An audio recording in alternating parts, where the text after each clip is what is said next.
C'est parti pour la section CSS qui va être assez massive, hein, donc préparez-vous, on fait pas ça en un jour, enfin je pense pas même vu qu'elle va être plus longue que 20 heures probablement. Donc voilà, prenez votre temps, bout à bout, l'important c'est vraiment de comprendre ce qu'on va voir.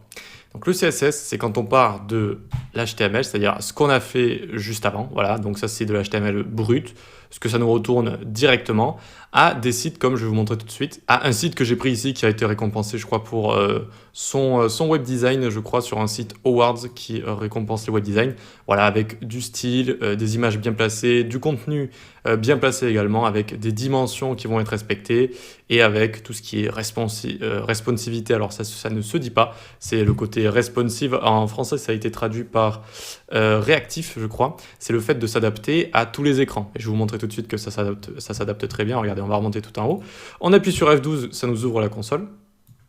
Hop, et ici, si je clique sur Toggle Device Toolbar, tac, ça va me mettre en fait dans le mode test de responsive et je vais pouvoir, vous voyez, baisser comme ça mon navigateur sans avoir besoin de le baisser à côté, puis ça me donne plein de fonctionnalités supplémentaires. Et vous voyez que quand je me baisse, en fait, tout ce que j'ai envie de montrer ici, c'est que ça s'adapte en fait, vous voyez, hop, ça se rapte ici, hop, vous voyez que le menu tout en haut, il va commencer à partir, tac.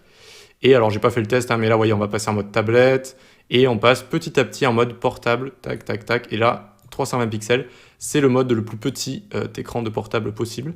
Et voilà, du coup, regardez, là, on est en mode portable, on peut imaginer qu'on scrolle avec le doigt.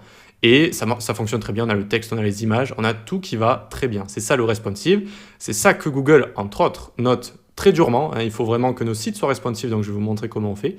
Et voilà, c'est comme ça donc on fait un joli site. Et c'est à ça que sert le CSS, rajouter des couleurs, dimensions, position, etc., etc. Allez, on retourne au diapo. Donc maintenant, on va voir ce qu'on va apprendre dans cette partie de la formation. Ben, tout simplement tout le CSS, c'est-à-dire on va faire une introduction, on va commencer doucement, des propriétés de base, les couleurs, les dimensions, etc. Quelques concepts. Un peu de théorie sur comment le CSS fonctionne sous le capot, comment il se fait analyser, comment les propriétés se mettent en place sur mon navigateur, etc. Ensuite, on verra tout ce qui est côté responsive, donc comment notre écran va être réactif. Alors, réactif, j'aime pas trop cette traduction, comme beaucoup de traductions françaises en général dans tout ce qui est informatique, c'est pas tip top, mais responsive, voilà, ça va être ce qui s'adapte à tous les écrans. Accessibilité qui s'adapte à toutes les personnes, d'accord, malvoyants, d'autres langues, etc., etc. Flexbox, c'est un mode de positionnement. SAS, SCSS, c'est une sorte d'outils d'évolution de CSS qui va nous rapporter des fonctionnalités. CSS Grid, c'est pour tout placer en mode grille, c'est un concept, vous allez voir que c'est très très sympa.